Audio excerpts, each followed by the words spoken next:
धीरे धीरे एक लंबे अरसे के बाद, या कहें वर्षों की अंतराल के बाद, यादें धीरे धीरे लौटने लगी। यादों की घटाओं जैसी फैली हुई बेचैनी और गीली उदासी धीरे धीरे छटने लगी और मेरे अंदर से आवाज आई, जैसे कोई मुझसे कह रहा हो, मैंने तुम्हें ऐसा इसलिए तो नहीं बनाया था कि तुम हाथ पांव छोड़कर बैठ जाओ। मुझे लगा कि मेरे ठाकुर की ही आवाज है। वो कह रहे हैं कि ठीक है कि तुमने ऐसे क्षण पाए जिन्हें पाना शायद ही किसी का नसीब हो। हमें दुनिया नजर नहीं आती थी। हंसों के जोड़े की तरह हम ही एक दूसरे को नजर आते थे। जरा सा भी डर नहीं था एक दूसरे को खोने का। पर क्या हमारा रिश्ता इतना अपाहिज था कि एक झटके में ही माला के मनकों की तरह बिखर जाए? क्या सब केवल आमने सामने का खेल था, दो शरीरों तक ही सीमित? क्या हम इसे दूसरा रूप नहीं दे सकते? आत्मा का वह जुड़ाव जहां खोने पाने का सिलसिला ही खत्म हो जाए और अंतरंगता का वह रंग चढ़े जिसे कड़ी से कड़ी धूप भी फीका न कर सकी। उस दिन से मेरे लिए संबंधों की संज्ञा ही बदल गई।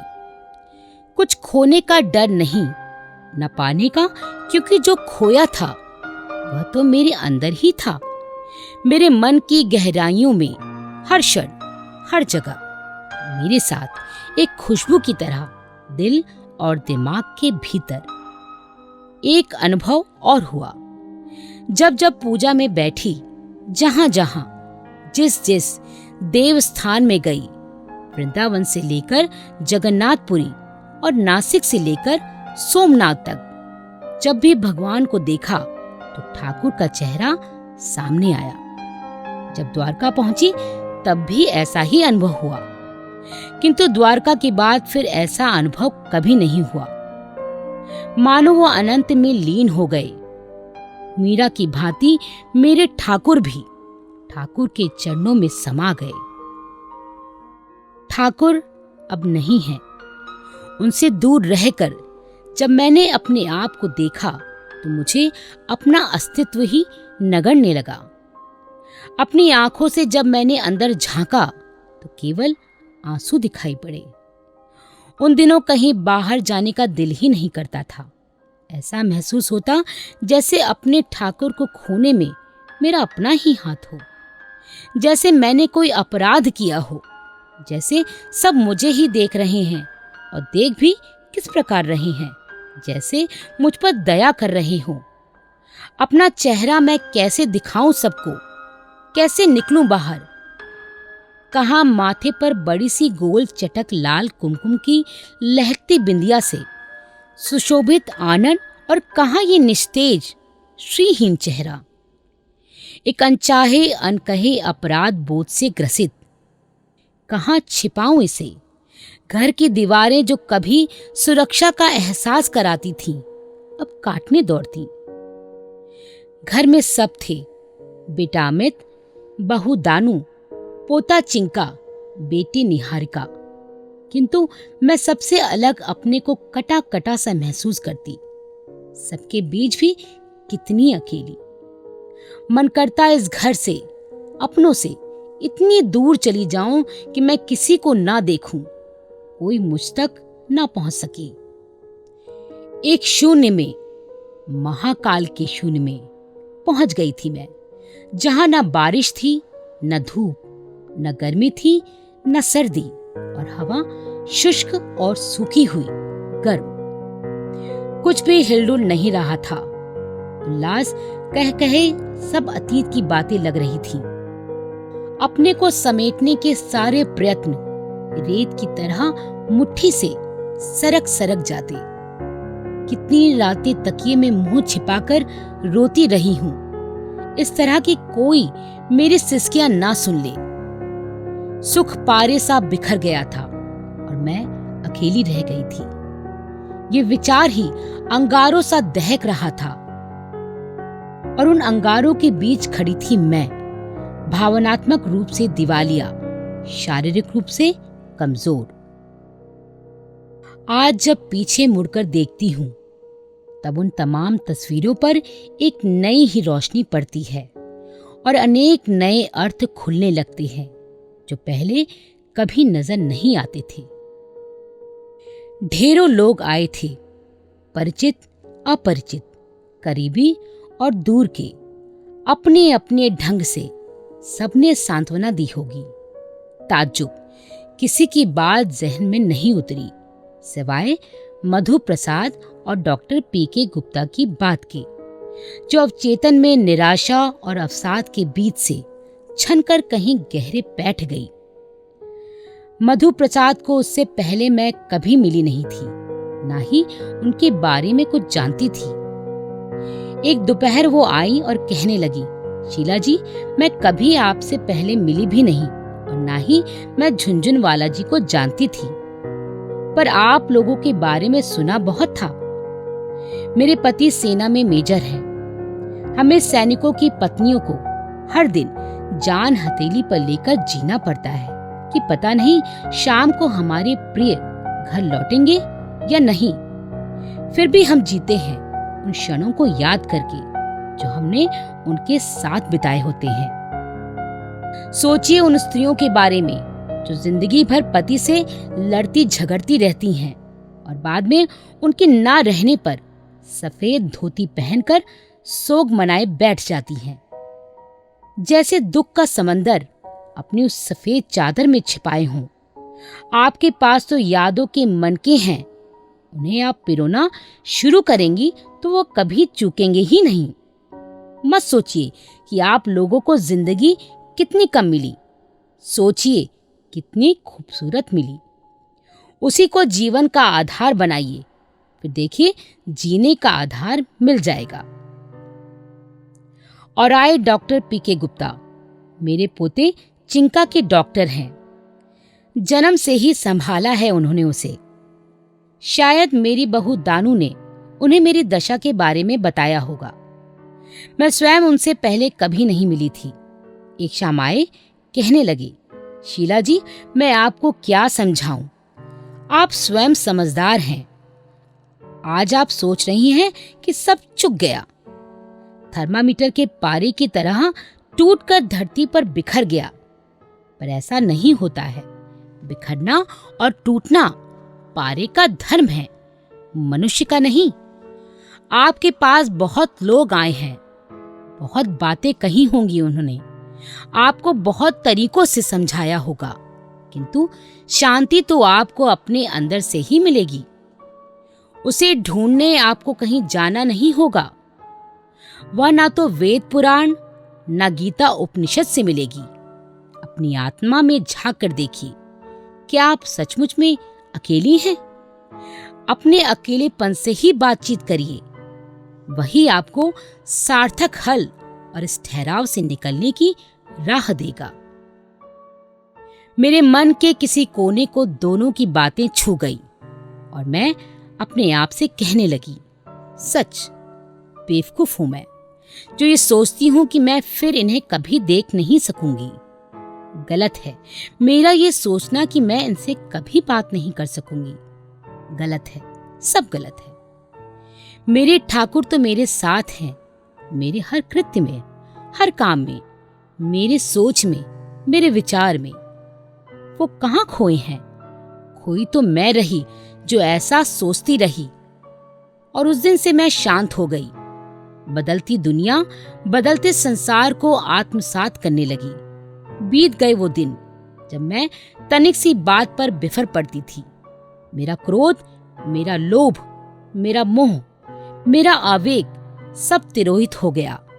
शांत हो गई मैंने सोचा अब से ये दर्द मेरी आत्मा की गहराई में कंजूस की थाती की तरह सुरक्षित रहेगा, धरती में गड़े उसके धन की तरह।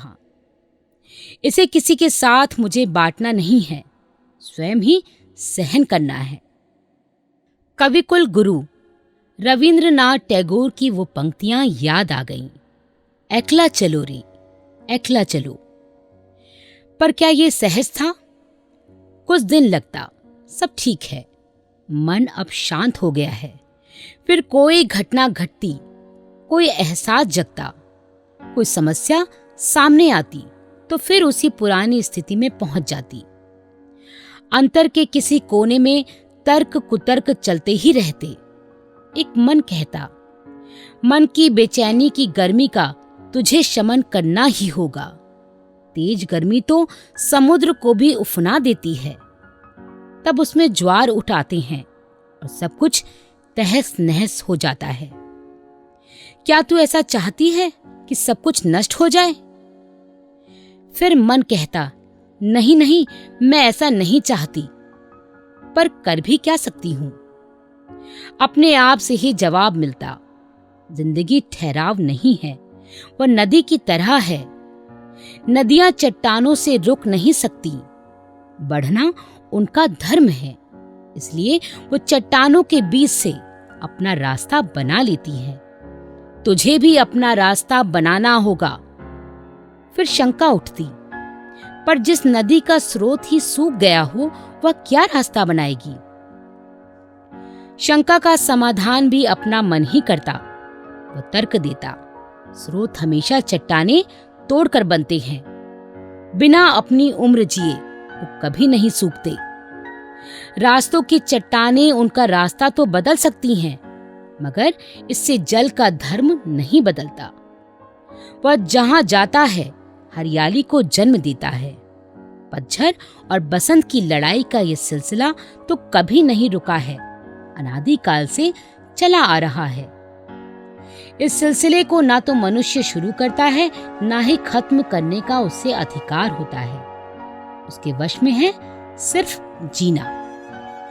यही उसका धर्म है, यही बस उसके अधिकार में है। और यदि जीना है तो क्यों ना जिंदगी को हंस कर जिए। रोते हुए के पास कोई नहीं आता, क्योंकि वह आसपास के माहौल की खुशी भी छीन लेता है। पर यह सब एक दिन में नहीं हुआ, पल क्षण में नहीं हुआ।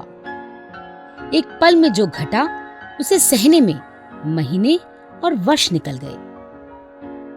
एक संकल्प लिया कि दूसरों का दया पात्र मुझे नहीं बनना है। अपने अहम को उतना ही दबाना है जिससे वह दूसरों को नुकसान न पहुंचाए। परंतु मैंने उसे सहेज कर भी रखा ताकि दूसरे मुझ पर हावी ना हो जाएं और मेरी अपनी पहचान भी बनी रहे। उस दिन से मेरी यात्रा को एक मंजिल मिल गई। मैंने एक चेहरा अपने चेहरे पर चढ़ा लिया जो बड़ा बहादुर और साहसी था। हालांकि अंदर से अभी भी मैं कमजोर और स्वयं निर्णय लेने में प्रमुखापेक्षी थी। बिखरे तारों को जोड़ना आसान नहीं था। कितनी समस्याएं थी जो त्रिशंकु की तरह अधर में थी।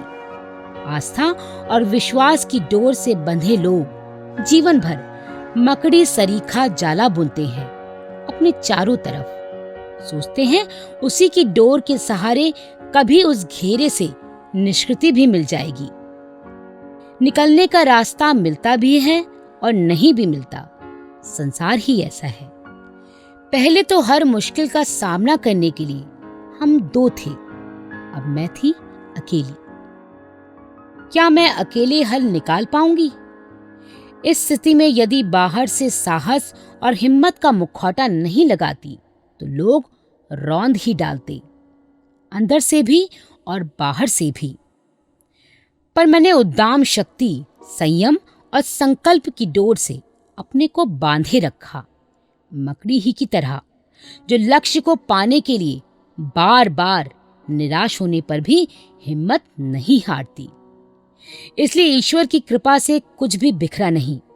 हाँ, इसमें साथ दिया मेरे बेटे अमिताभ और उसकी पत्नी मेरी बहू दानू ने। यदि वो अपना अलग बसाया नीड़ छोड़कर मेरे साथ रहने ना आते तो शायद सचमुच मैं कुछ न कर पाती। बच्चों के आने से जैसे मुझे संबल मिल गया, फिर भी संभलते संभलते कई वर्ष बीत गए। अंततः बंबई जाने का कार्यक्रम बनाया। वह नगरी जहां पहले जाने का आकर्षण सदैव अपनी ओर खींचता रहता था, अब वहां जाने के नाम से ही प्राणों में अकुलाहट भर रही थी। कैसे जाऊं, कैसे मिलूं सबसे। पर काम जो वहां अधूरे पड़े थे उन्हें पूरा भी तो करना ही था। अनजाने लोग फिल्म का काम पूरा हो गया था। काफी एडिटिंग ये कर चुके थे, किंतु कुछ बाकी थी। इसके अलावा कुछ दृश्यों की कंटिन्यूटी के लिए शायद कुछ शूटिंग भी करनी पड़े। बंबई सदैव एक तरह से हमारा कार्यक्षेत्र रहा ही था। शूटिंग के दौरान मैं बराबर इनके साथ रहती थी, इसलिए कोई परेशानी नहीं आएगी, ये मुझे मालूम था। किंतु मन का क्या किया जाए, वह तो जहाज के पंछी की तरह लौट लौट कर यादों के भयावह अंधेरों में खींच ले जाता। उसको तो शायद वही सुख मिलता है, क्योंकि यदि वो दंश देती है तो कहीं मधुर मादक स्पर्शों की अनुभूति भी कराती है। एयरपोर्ट से घर तक की दूरी मैंने कैसे काटी मैं ही जानती हूँ। मैंने सबको मना कर दिया था कि मुझे एयरपोर्ट पर लेने ना आए, क्योंकि अपना महाभारत अब मुझे स्वयं लड़ना था। सारे रास्ते आंसू बहते रहे। यही वो नगरी है जहां सपनों का संसार बसा था, और यही वह संसार उजड़ भी गया। जगदीश जसनानी को फोन करके एडिटिंग शेड्यूल बनाया। मैं पूरे समय बंबई में अपने को इतना व्यस्त रखना चाहती थी कि सिवाय फिल्म के और सारे द्वार बंद हो जाएं। कोई रंध्र, कोई सुराख शेष न रहे जहां से यादें मन की एकाग्रता को विचलित कर सकें। बेटी निहारिका ने बहुत बार कहा कि वह मेरे साथ रहेगी, पर मैंने हर बार उसे मना कर दिया। उस दिन पूरे समय मैं एडिटिंग रूम में रही। जगदीश जसनानी को भी अंदर नहीं आने दिया। स्क्रीन पर सामने फिल्म के दृश्य थे और आंखों से आंसू बह रहे थे। अनजाने लोग की फिल्म स्क्रिप्ट मैंने ही लिखी थी। वो शब्द, वो संवाद क्या मेरे द्वारा किसी अदृश्य शक्ति ने लिखवाए थे? जीवन और मृत्यु का रहस्य, जीवन का सत्य देह धर्म से छूटना है, ये जानते हुए मृत्यु का हर क्षण अभिनंदन करने के लिए तैयार कहानी का नायक और उसके उत्तर प्रत्युत्तर की, क्या शरीर के मुक्त होने से आत्मा भी मुक्त हो जाती है? क्या मैंने ही लिखे थे? नायिका के समस्त अंतर्द्वंदों का सैलाब क्या मेरे ही आगत भविष्य की उलझनों और पीड़ाओं की ओर संकेत कर रहा था? शाम को एडिटिंग रूम से निकली तो मन फिर बड़ा अशांत था। अंधेरा चारों ओर से घेर रहा था। अवसाद की गहरी दस्तक फिर सुनाई पड़ रही थी। मन डूबा जा रहा था। सांस मानो आ जा नहीं रही थी। घर जाने का मन नहीं हो रहा था। कहाँ जाऊं, किसके पास जाऊं, जिससे मन थोड़ा हल्का हो जाए। एडिटिंग रूम बंबई के एक उपनगर खार में था। रास्ते में डॉक्टर धर्मवीर भारती का घर था। एक बार सोचा वहां जाऊं, पुष्पा भारती से बात करूं। फिर सोचा उन्हें भी क्यों दुखी करूं। भारती जी अभी अस्पताल से मृत्यु से लड़कर लंबी बीमारी भोग कर आए हैं। उनके पास जाना उचित नहीं है। मन में हुआ समुद्र के किनारे जाकर एकांत में बैठूं। उसका विस्तार, उसकी गहराई शायद मेरे मन को शक्ति दे कि उसके समान मैं भी अपने अंदर उठते उफान को स्वयं ही आत्मसात कर सकूं। अंधेरा घिर रहा था। मैं घर लौट आई, महालक्ष्मी के घर, शीला अपार्टमेंट में। आते ही सब खिड़की दरवाजे खोल दिए और जो रोई तो रोती ही रही। बेटा अमिताभ और बेटी निहारिका दोनों हाथों से थामे रहे। वह रोना कैसा रोना था? वह रोना ऐसा था कि उसके बाद मैं वैसा रोई नहीं। मेरे आंसू ऐसे चुक गए जैसे जल से भरे घड़े को लुढ़काकर धूप में रख दे तो उसमें एक बूंद जल की नमी भी शेष न रहे। वापस लौट आई दिल्ली। जीवन को संतुलित और संयमित कर लिया मैंने। दिल्ली पहुंचते ही खबर मिली, भारत सरकार की ओर से विशिष्ट अलंकरण पद्मश्री से सम्मानित करने के लिए चुना गया है मुझे। सारे जीवन की उपलब्धियों का यह एक महत्वपूर्ण आकलन था। ठाकुर के सामने मुझे पद्मश्री से अलंकृत किया जाता तो वो कितने प्रसन्न होते, इसका अंदाजा नहीं लगाया जा सकता। मंजिल के इस छोर पर पहुंचकर मेरी प्रसन्नता अधूरी ही रह गई। अंततः टीपी झुनझुनवाला फाउंडेशन की स्थापना की, जिसके अंतर्गत पिछले 12 वर्षों से विभिन्न सामाजिक कार्य चल रहे हैं। फाउंडेशन द्वारा सहायता प्राप्त किसी विकलांग को जब पैर मिल जाते हैं या किसी दृष्टिविहीन के लिए रोजगार के आयाम खुल जाते हैं या फिर किसी छात्र को अपना मनचाहा कैरियर बढ़ाने में सफलता मिल जाती है और वह इतना अभिभूत हो जाता है कि अपना नाम ही ज्ञान प्रकाश से बदलकर ज्ञान प्रकाश झुनझुनवाला रख लेता है और फिर वीरान आदिवासी बस्तियों में बख्तावरपुर जैसी दूर दराज जगह में कुष्ठ रोगियों के लिए चिकित्सा कैंप लगाकर उनका इलाज करता है या किसी नन्हे मुन्ने के मुख की मुस्कान लौट आती है, तो मुझे लगता है जीवन की सार्थकता प्राप्त हो गई है। प्रियदर्शनी के माध्यम से जब नारी शक्ति को ऊर्जा मिलती है, उनका आत्मबल आत्मविश्वास बढ़ता है, उनकी क्रियात्मकता और रचनाशीलता को तथा साहित्य सृजन को बल मिलता है और वो अपनी अस्मिता की रक्षा करती हैं और अपनी पहचान बना लेती हैं, तब आत्मदीपोभव के महत्व का आभास होता है। मेरे और मेरे ठाकुर के स्वप्न की पूर्णता को वह भी चाहे कुछ ही अंशों में प्राप्त हुई हो, निरंतर गति मिल रही है। इस यात्रा में सहभागी है हमारा परिवार। हमारा एक और बड़ा परिवार है, राजस्थान क्लब, राजस्थान रत्नाकर और प्रियदर्शनी का परिवार, अनेक मित्र, परिजन, बंधु, सखा। एकला चलो के मूल मंत्र को लेकर साहस पूर्वक जिस यात्रा का आरंभ किया था, उसमें आज अनेक हाथ, अनेक पग साथ हो लिए हैं और यात्रा को अविराम गति मिल रही है। जहां तक मेरा संबंध है, अपने ठाकुर के जाने के बाद परम पिता परमात्मा से अपने लिए 10 वर्ष मांगे थे अधूरे कामों को पूरा करने के लिए। वो तो उस परम आराध्य सर्वशक्तिमान जगत के नियंता ने दे दिए। अब जो कुछ है, जितने वर्ष हैं, वह बोनस में मिल रहे हैं। अंतिम पड़ाव अनजाना, अनचिन्हा नहीं है।